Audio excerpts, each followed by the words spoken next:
Hello, you guys. Welcome to Minprov. Are we all super excited? Improv. But before we get into that, I want to tell you guys a few stories about myself, all right? So, my name is Angarola. It's nice to meet you all. So,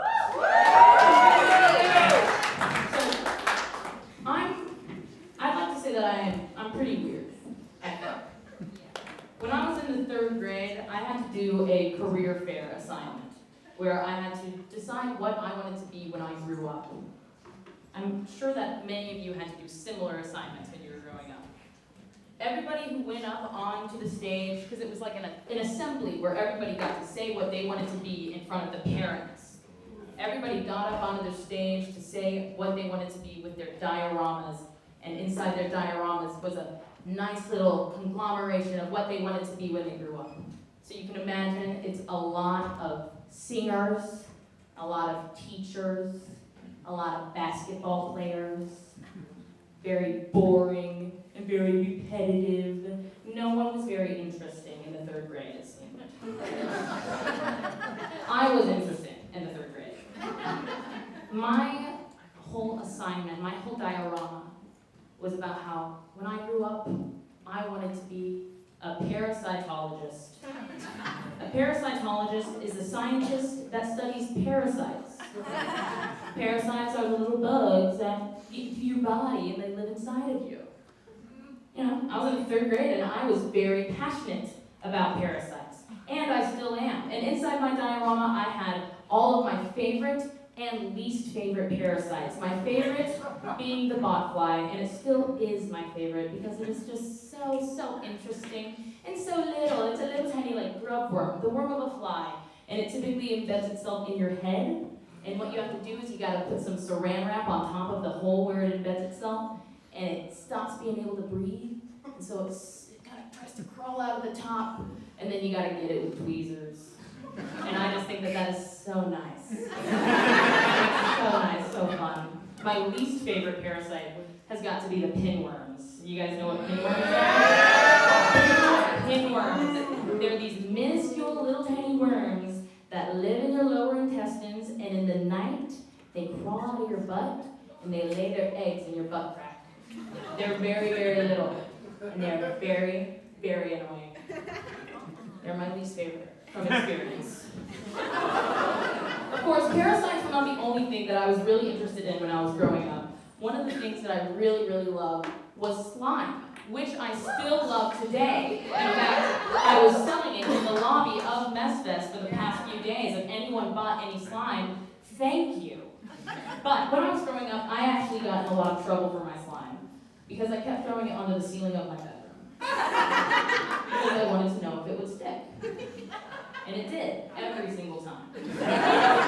So, my room, it was a nice, beautiful pink room with a polka-dotted ceiling from throwing all my slime up there. Eventually, my parents caught on to what I was doing with my slime, and so slime got banned from my house. No, I was pretty young when slime got banned from my house. I was probably 8. I couldn't do that. I could not live a life without slime. And so I moved out. See, in my house in Texas, we've got a garage in our backyard that we then renovated and turned into a little tiny house that my cousin lived in for a really long time until she eventually decided to grow up and get her own place. So she wasn't living there anymore. So I moved back into the back house. So at the age of 8, I was back there living alone, and I made it my own slime laboratory. Because I was the only one living back there, so nobody could tell me what I could and couldn't do with what was around the space. So it was my whole slime laboratory. Behind, in our back house, it was also where we kept all of our cleaning supplies. Making slime is a chemical reaction. It's science. And I have been doing this science for a very long time. It takes a lot of experimenting to get the right texture. I had all of these cleaning supplies at my exposure. And so I experimented with all of these cleaning supplies in my slimes. And there was one ingredient that I added to my slime that just gave it the perfect texture. It made it so slick. It wasn't slippery. It wasn't slimy or sticky. It was slippery. It would slide off the hand. It wouldn't stick at all. It was perfect. And it made all of the slime smell so clean.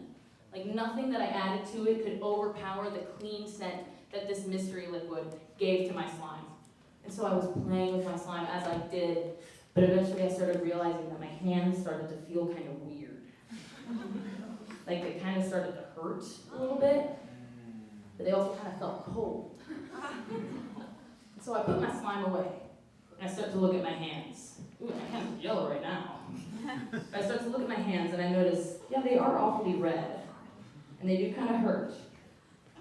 So I kind of start studying my hand, and I realize that my hands are bleeding, but there are no cuts on my hands. They're just kind of seeping blood. And so I thought, oh, I should probably tell somebody about this. I should probably go tell my mom.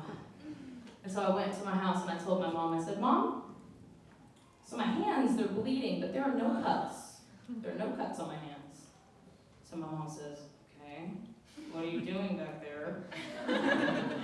I'm playing with slime. What else would I be doing back there? She's like, okay, show me what you're doing to your slime. I show her what I'm doing to my slime. I show her my workstation. I show her all of my ingredients, all of my experiments. I show her my favorite liquid that I've been putting into the slime. It was bleach. And so she took away the best ingredients to put into the slime after that. Really appreciated it. Great. Thanks, Mom. But my mom really has been a repetitive victim of my sort of treachery. My mom often tells me that she would never tell her mom the things that I tell her. And usually I just say to them, like, sorry that you're not close with your mom. And I think that we're pretty close. I think one of the first times that I really remember really seriously traumatizing my mom was at Great Wolf Lodge. Everyone knows Great Wolf Lodge. It's like the best place on earth. It's the best. I love Great Wolf Lodge, but I hate the Magic Quest. I hate the Magic Quest. But that's not what I want to talk about. I don't want to talk about the Magic Quest that I hate. No, I want to talk about the water park. The best part, yes. So you know how at the water park at the Great Wolf Lodge, there's kind of like those splash pad areas where the little kids play? So I'm a little kid at this point. I'm 6. And I'm playing at the splash pad, and there are those floor geysers, you know? The water just shoots out. And I'm thinking, oh my gosh, you know what would be so funny if I sat on one of them? And so I did. I sat on it, and you know, funny thing, when you sit on it, the water doesn't go up anymore. And I thought, this is so funny, I'm gonna keep sitting on it. And so I kept sitting on it for probably only 2 minutes, really. And I thought, you know, I gotta show my mom this. This is really funny. And so I stand up to go and show my mom. Oh. I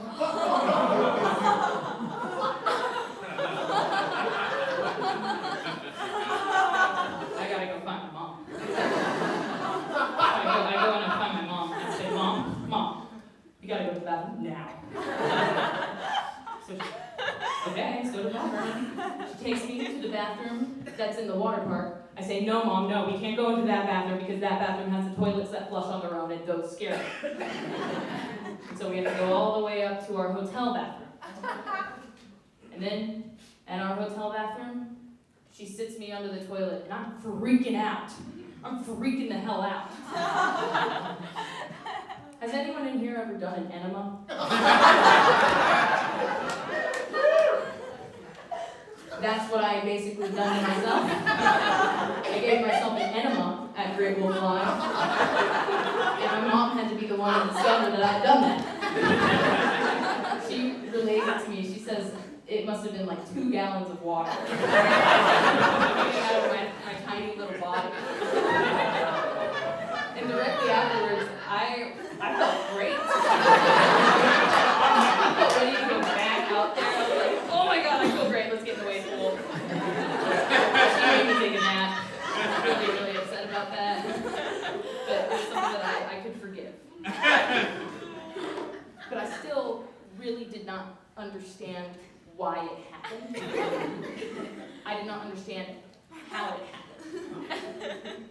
And so by the time, once I was out and I was gone from Great Wolf Lodge, I've still got all of these questions in my head, like, what the hell? How did that water shoot up my ass like that? That's crazy. I didn't know that it could do that. So, there's a lot of stuff I don't know about myself. Oh my God. So, I do what you do when you're young. And I decided, I think I gotta figure some stuff out about my body. So I do what you do when you're little and you have no shame. I get butt-ass naked and just kind of really check myself out. Figure out how everything works. I still don't know how everything works today, but I figured out how one thing worked that day. And you know what I thought? Oh my gosh, do you know who needs to know this great revelation that I just made? My mom. My mom needs to know this amazing revelation I just made. And so I marched my little naked butt to her room. And I said, Mom, you will not believe what I found out. My mom's like, okay, give it to me. And I gaped my butthole at her. I gaped it.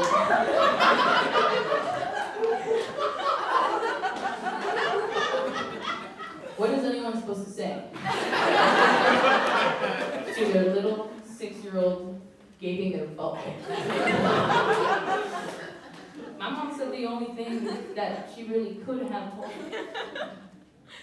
She said, ooh.